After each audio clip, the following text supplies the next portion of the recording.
Halo, Assalamualaikum warahmatullahi wabarakatuh.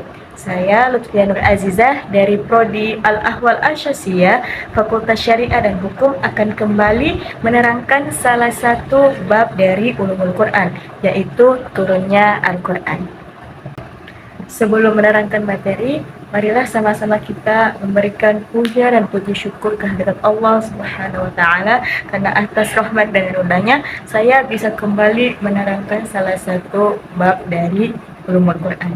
Dan selanjutnya, salawat serta salam semoga selalu tercurahkan kepada baginda Nabi besar Muhammad sallallahu alaihi wasallam, karena beliaulah yang mengajarkan kepada kita semua hal yang kita ketahui dan membawa kita dari alam yang gelap gulita menuju alam yang terang benderang seperti sekarang ini.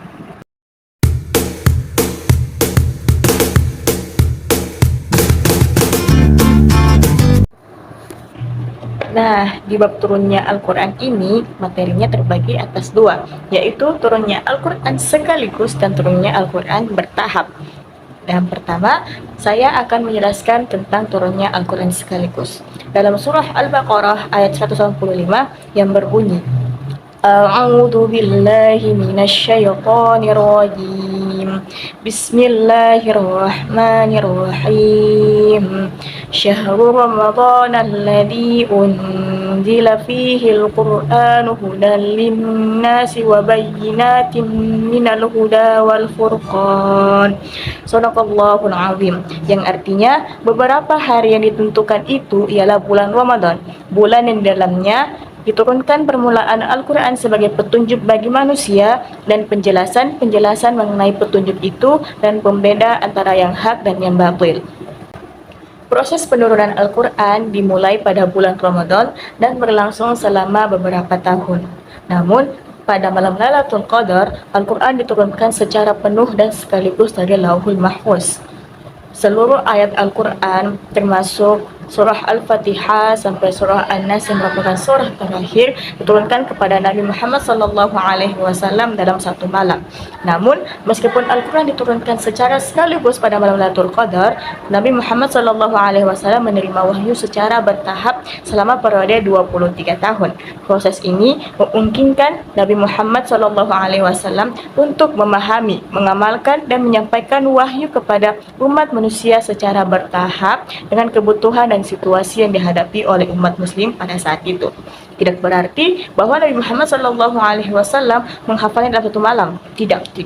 Nabi Muhammad SAW mempelajari dan menghafal Al-Quran sepanjang hidupnya dan memastikan bahwa wahyu tersebut dijaga dan disampaikan dengan sempurna kepada umat muslim.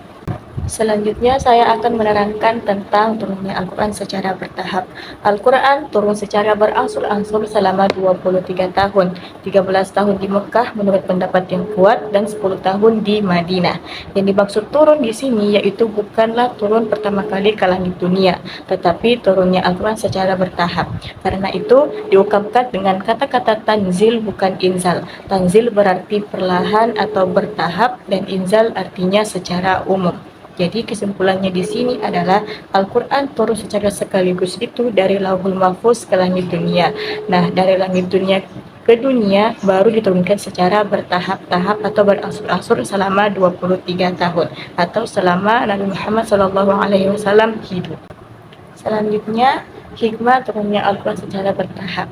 Ada 5 hikmah turunnya Al-Quran secara bertahap, yaitu menumbuhkan hati Rasulullah SAW. Yang kedua, tantangan dan mukjizat, memudahkan hafalan dan pemahamannya, relevan dengan peristiwa dan pentahapan dalam penetapan hukum, tanpa diragukan bahwa Al-Quranul Karim diturunkan dari sisi yang maha bijaksana dan maha terpuji. Selanjutnya, faedah turunnya Al-Quran secara bertahap.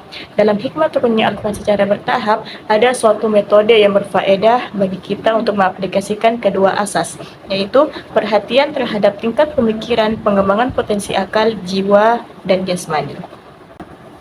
Demikian penjelasan dari saya, kurang lebihnya mohon dimaafkan. Semoga dari video ini kita bisa lebih belajar lagi tentang pemahaman turunnya Al-Quran. Syukran wabillahi taufiq wal hidayah wa ridha wal inayah. Assalamualaikum warahmatullahi wabarakatuh. Dadah.